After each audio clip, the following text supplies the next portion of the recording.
통해서 드리는 온라인 예배 시간이에요. 잠깐, 아직 준비가 안 되었다고요? 그럼 함께 준비해봐요. 먼저 주변을 깨끗하게 정돈해요. 단정한 옷으로 갈아입어요. 성경책, 찬송가, 헌금을 준비해요. 누워있거나 간식을 먹지 않기로 약속해요. 다른 행동은 멈추고 예배에 집중해요. 찬양 시간에는 기쁜 마음으로 일어나서 따라해요. 성경 말씀은 함께 큰 목소리로 따라 읽어요. 설교가 끝나고 기도 후에는 큰 소리로 아멘해요. 아멘. 준비한 헌금은 따로 저금통이나 성경책에 모아두었다가 교회에 출석할 때 드려요. 예배가 끝날 때까지 경건하게 예배에 집중해요. 광고도 잘 듣고 기억해두세요. 그럼 예수님과 함께 기쁘고 행복한 예배 시간이 되기를 바라요. 친구들 안녕! 여러분 한 주간도 잘 지냈나요? 여러분 요즘 날씨가 많이 추워져서 사람들이 긴 팔을 많이 입기 시작했어요. 아침과 저녁에 기온차가 크니 여러분들 건강 조심하세요. 맞아요. 계절이 바뀌는 요즘 감기에 걸리지 않게 옷도 따뜻하게 입고 몸도 건강히 지내길 바랄게요. 맞아요. 여러분 우리의 몸도 중요하지만 영적인 건강도 굉장히 중요해요. 여러분 영적인 건강을 챙기기 위해선 무엇을 지켜야 할까요? 맞아요. 바로 예배예요. 우리 친구들이 주일마다 드리는 예배를 통해서 하나님께서는 우리 친구들을 축복해 주시고 우리 친구들의 믿음은 더욱 자라나게 해주세요. 어떠한 것보다도 예배를 가장 중요하게 생각하는 우리 유소년부 친구들이 되어요. 그럼 사도신경으로 예배를 시작하도록 하겠습니다.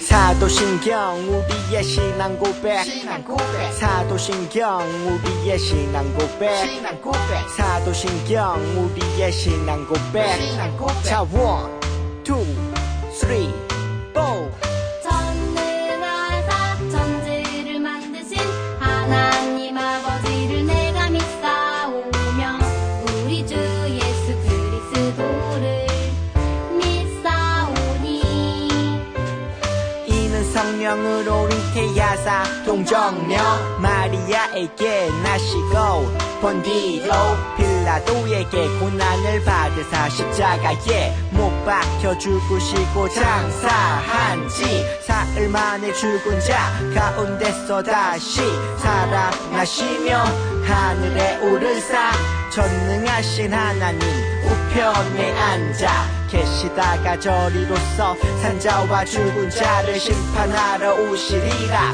성령을 믿사오며 거룩한 공예와 성도가 서로 교통하는 것과 죄를 사여 주시는 것과 몸이 다시 사는 것과 영원히 사는 것을 믿사옵나이다.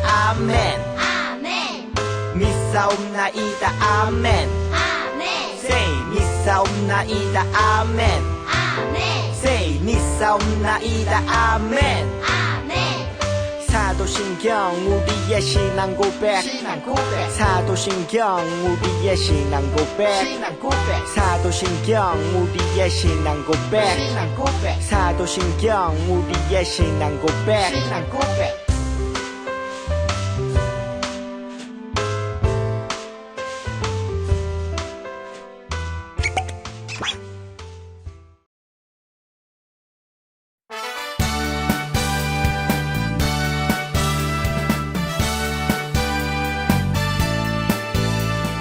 사랑은 참으로 버리는 것 버리는 것 버리는 것 사랑은 참으로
오늘의 말씀은 사도행전 9장 1절에서 7절까지의 말씀입니다.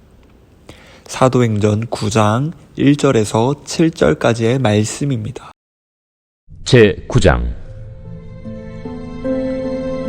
사울이 주의 제자들에 대하여 여전히 위협과 살기가 등등하여 대제사장에게 가서 다메섹 여러 회당에 가져갈 공문을 청하니 이는 만일 그 도를 따르는 사람을 만나면 남녀를 막론하고 결박하여 예루살렘으로 잡아오려 함이라. 사울이 길을 가다가 다메섹에 가까이 이르더니 호련히 하늘로부터 빛이 그를 둘러 비추는지라. 땅에 엎드러져 들음에 소리가 있어 이르시되 사울아, 사울아, 네가 어찌하여 나를 박해하느냐? 주여, 누구시니까? 나는 네가 박해하는 예수라. 너는 일어나 시내로 들어가라. 네가 행할 것을 네게 이룰 자가 있느니라. 같이 가던 사람들은 소리만 듣고 아무도 보지 못하여 말을 못하고 서 있더라. 샬롬, 사랑하는 친구들, 주님의 사랑과 평강이 가득하기를 소망해요. 오늘은 바울은 어떻게 예수님을 전하는 사람이 되었을까? 라는 제목으로 말씀을 전하고자 해요. 저는 성경에서 가장 중요하고 또 가장 많은 성경을 집필한 사람에 관한 이야기를 전해드리려고 하는데 과연 이 사람은 누굴까요? 정답은 바울입니다. 여러분 그거 아시나요? 그의 원래 이름은 사울이었는데 박해자, 죄인 중에 괴수였던 사울은 예수님을 전하는 바울이 되었어요. 그는 어떻게 박해자에서 주님을 전하는 자로 변했을까요? 그에게는 엄청난 터닝 포인트가 있어요. 우리 친구들도 터닝 포인트라는 말을 들어보셨지요? 전환점을 터닝 포인트라고 부르는데 여러분의 인생에도 터닝 포인트가 될 만한 사건들이 있었나요? 우리는 어떤 커다란 상황을 만나게 되면 우리의 인생의 방향성을 수정하게 돼요. 오늘 우리는 바울이라는 사람의 터닝 포인트에 대해 생각해 보고자 해요. 그에게 어떤 터닝 포인트가 있었길래 그가 완전 다른 사람이 되었는지를 보기 전 이와 관련된 영상을 함께 보도록 하겠습니다. 예루살렘에서 핍박으로 성도들이 뿔뿔이 흩어졌어. 사울은 특히 그리스도인을 핍박했어. 그것이 하나님을 섬기는 길이라 믿었지. 하나님을 위해 가만 안 둬. 하나님을 위해 예수를 전하는 자들을 잡아들여라. 사울은 다메섹으로 그리스도인을 잡으러 갔어. 예수를 전하는 자를 잡아라. 다메섹에 거의 이르렀을 때 갑자기 하늘로부터 빛이 사울을 비췄어. 사울아, 사울아, 네가 어찌하여 나를 박해하느냐? 누구십니까? 나는 내가 박해하는 예수라. 사울은 자기가 핍박했던 예수님의 목소리를 듣고 깜짝 놀랐어. 예수님요? 사울은 아무것도 보지 못하게 되었어. 예수님은 다메섹 시내로 가서 기다리라고 하셨지. 앞이 안 보인다고요? 사울은 사흘 동안 보지도 못하고 먹고 마시지도 못하고 기도했어. 예수님, 죄송합니다. 주님, 제가 할 일을 알려주세요. 한편 다메섹에 아나니아라는 예수님을 믿는 제자가 있었어. 예수님이 아나니아에게 말씀하셨어. 아나니아야. 네, 주님. 사울에게 가서 안수하여 다시 보게 하라. 사울이요? 아나니아는 주님의 명령을 이해할 수 없었어. 사울은 예루살렘에서 성도들을 핍박했는데 그런 자에게 안수를 하시라니요? 그는 내 이름을 위하여 이방인과 임금과 이스라엘 자손에게 전하기 위해 내가 택한 그릇이라. 네, 주님. 아나니아는 주의 말에 순종했지. 아나니아가 사울에게 안수하자 사울은 눈을 뜨게 되었어. 주님의 뜻이 있겠지. 사울은 회당으로 달려가 예수님이 하나님의 아들임을 전했어. 주 예수를 믿으세요. 그는 우리를 위해 죽으셨습니다. 아니, 사울이 예수님을 전한다고? 나를 핍박했던 사울은 바울로 이름을 바꾸고 전 세계에 복음을 전하는 사도가 된단다. 이제 성령께서 함께 하시는 바울의 전도 여행이 시작되지. 가자. 바울은 어떤 사람이었을까요? 원래 그는 아람어를 쓰는 손색 없는 히브리인이요 유대인이었어요. 율법을 수호하는 6,000명 중에 한 명인 바리새인이었어요. 율법의 의로 흠잡을 데 없는 사람이었던 그는 그 당시 최고의 랍비였던 가말리엘의 문하생으로 이스라엘 선생으로서 미래가 보장된 청년이었어요. 오늘날로 보자면 고위층이지만 매우 깨끗하고 정직한 가정에서 태어나 최고 엘리트 과정을 밟으며 자랐으며 미국 하버드 대학에서 법학과를 전공한 정도의 사람이라고 말할 수 있을 것 같아요. 아무튼 그는 식민지 시대에 로마 시민권을 가진 사람으로서 로마의 공적 보호를 받는 사람이었고 헬라어를 능통했으며 청년의 나이부터 이미 율법에 능통한 교사로 인정받은 그런 사람이었어요. 그는 고귀한 사람이었고 그의 생각이 틀리다고는 한 번도 생각한 적이 없어요. 그런 그의 마음을 어렵게 하는 사람들이 있었어요. 사울이 보기에 예수를 믿는다는 사람들은 미치광이 마치 이단처럼 보였어요. 하나님의 아들이 세상에 왔다는 둥, 또 그가 메시아라는 둥, 또 그가 죽었다가 다시 살아났다는 둥. 사울은 정말 화가 났어요. 유대교가 전부인 줄 알고 살았던 사울은 예수님이 하나님의 아들이란 말을 듣고 너무나 황당해했어요. 그는 분명 신성모독이라고 생각했고 예수님을 믿는 사람들을 핍박하는 사람이 되었어요. 같은 이유로 그는 스데반의 설교에 광분한 바리새인 중에서 앞장서 그가 처형당하는 것을 알고도 모른 채 하며 넘겼고 공의회원들의 책임자가 되었어요. 그리고 탄력을 받아 예수 믿는 남녀를 잡아 옥에 가두고자 온 동네를 휘젓고 다녔어요. 다메섹이란 동네에 예수 믿는 사람들이 모여 있다고 하자 대제사장들의 권세와 위임을 받고 거기까지 쫓아갔어요. 바울이 그런 사람이었어요. 그렇게 열정적으로 유대교를 지켜내고자 했던 민족주의자이자 율법의 교사였던 그는 교회를 진멸하고자 했고 그런 그의 열정은 유대교 지도자들의 비호와 사랑을 받았을 거예요. 그런 그가 완전히 변했어요. 낮아지고 죽은 자처럼 아무것도 아니라고 말하는 사람이 되었어요. 어떻게 그런 일이 있었으며 무슨 일이 있었던 것일까요? 그 사건은 다메섹을 향하던 바울에게 일어났어요. 바울은 대제사장에게 허가를 받고 다메섹에 있는 그리스도인들을 붙잡아 감옥에 가두기 위해 출발한 상황이었어요. 광야 한가운데를 지나고 있었어요. 때는 대낮이었는데 이때 하늘로부터 빛이 비쳤고 그 때문에 바울은 땅에 엎어졌는데 하늘로부터 소리가 들렸어요. 사울아 사울아 네가 어찌하여 나를 박해하느냐. 그와 동행하는 사람들에게는 들리지 않는 음성이었어요. 그는 땅바닥에 엎드려져 주여 니시오니까? 라고 물었어요. 대답은 나는 네가 박해하는 예수라. 놀랍게도 예수님이 직접 그에게 말씀하고 계신 것이었어요. 그러면서 예수님은 다음과 같은 말씀을 하셨어요.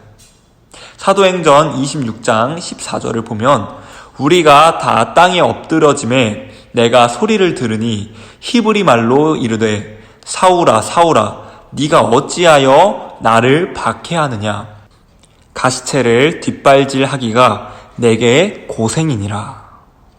사랑하는 친구들, 이게 무슨 말일까요? 가시체를 뒷발질하기가 내게 고생이다 라는 말은 승마와 관련된 말이에요. 원래 말을 탈 때 기수는 옆구리를 치는데 이렇게 하면 말의 옆구리 신경을 자극하여 빨리 달리게 되죠. 기수는 말을 다루어 빨리 가게도 하고 워 하면서 잡아당김으로 세우기도 하고 고삐로 방향을 틀기도 해요.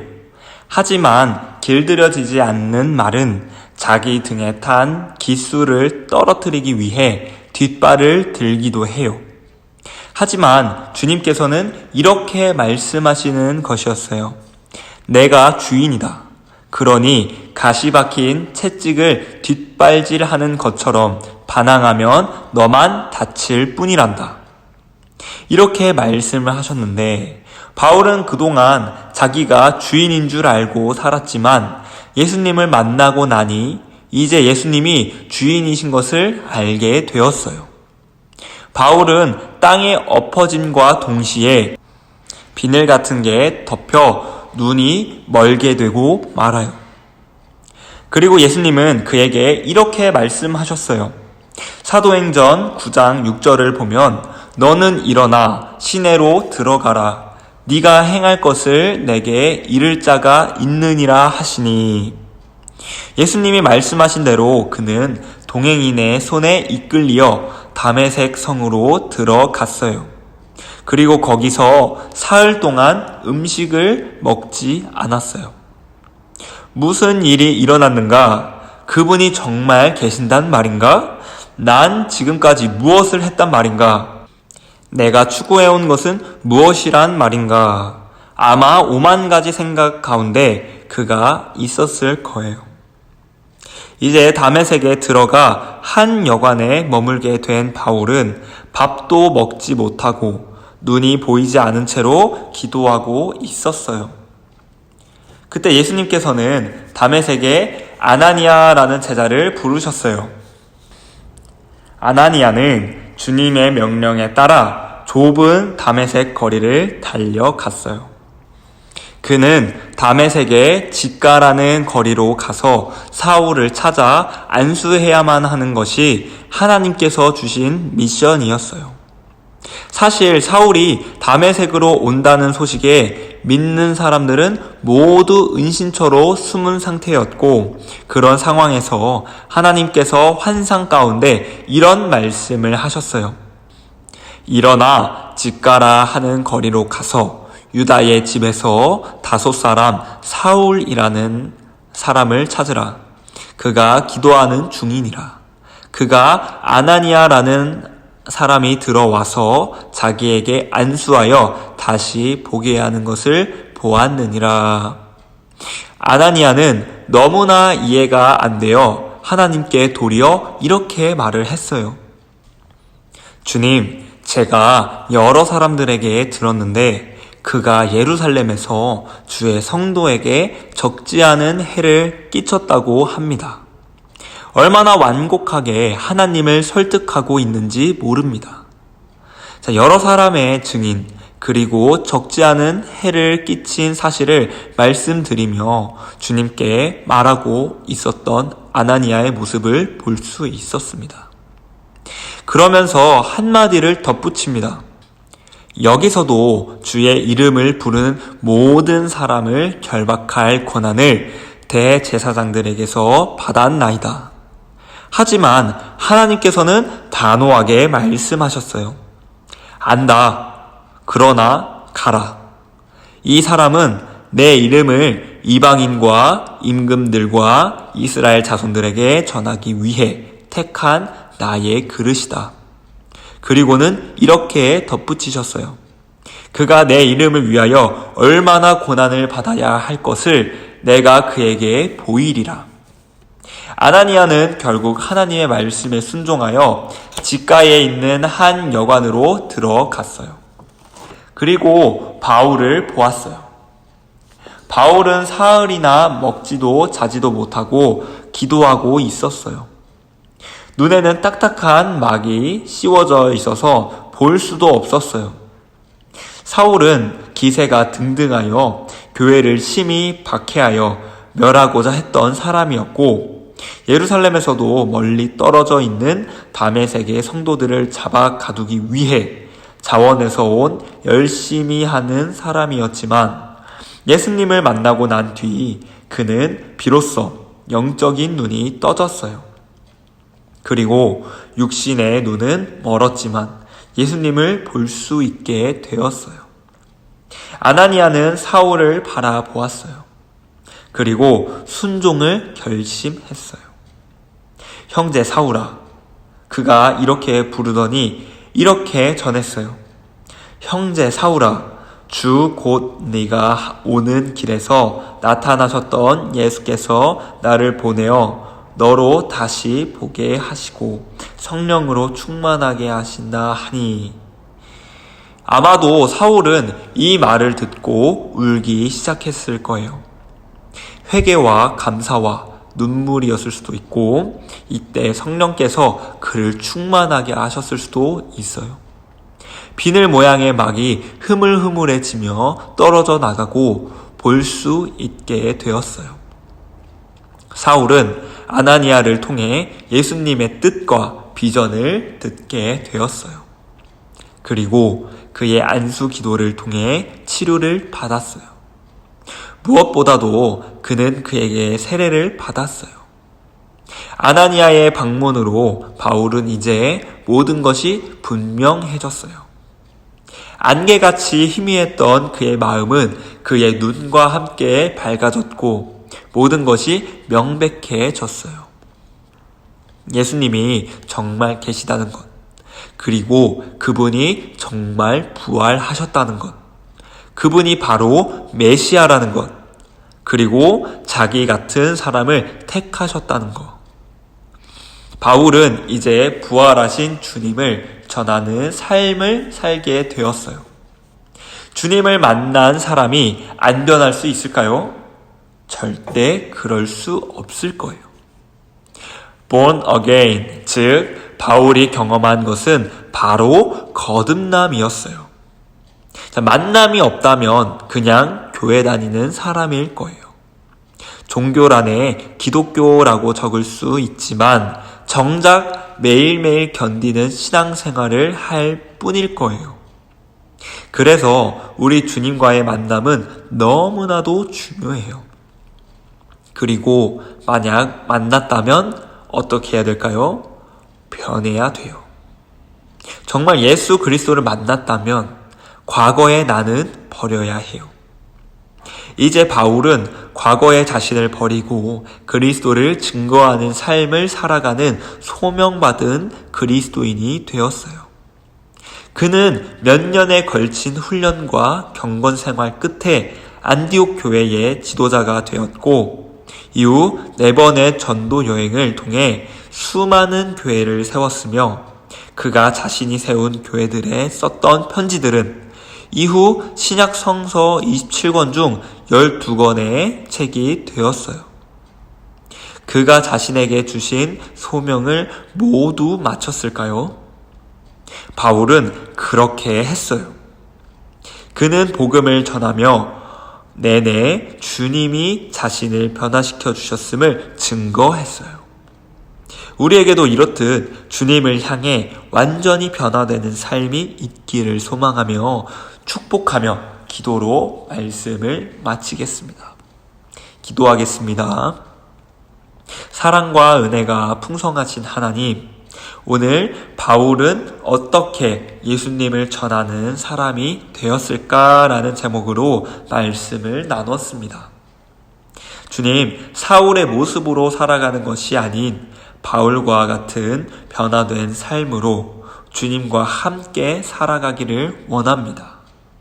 저희는 때때로 믿음이 없이 자신을 믿고 이것이 옳다고 생각하는 경우가 너무나도 많습니다. 그러나 그 생각은 주님 앞에서 산산이 부서지고 주님의 뜻이 옳음을 깨닫게 됩니다. 저희들의 생각과 마음을 인도하여 주시고 어떤 상황 속에서도 그리스도인의 모습으로 살아갈 수 있도록 인도하여 주세요. 감사드리며 살아계신 우리 주 예수 그리스도의 이름으로 기도합니다. 아멘. 이번 주 미션 나갑니다. 사도행전 9장 15절 말씀을 암송해서 영상으로 찍어 각 반 선생님들께 보내주면 되겠습니다. 만약 영상이 어려운 친구들이 있다면 말씀을 종이에 적어서 사진으로 찍어 보내주면 미션 성공! 10월 22일 금요일까지 선생님들께 보내주면 되겠습니다. 이번 주 미션도 화이팅!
친구들, 다음 주에도 만나요. 안녕!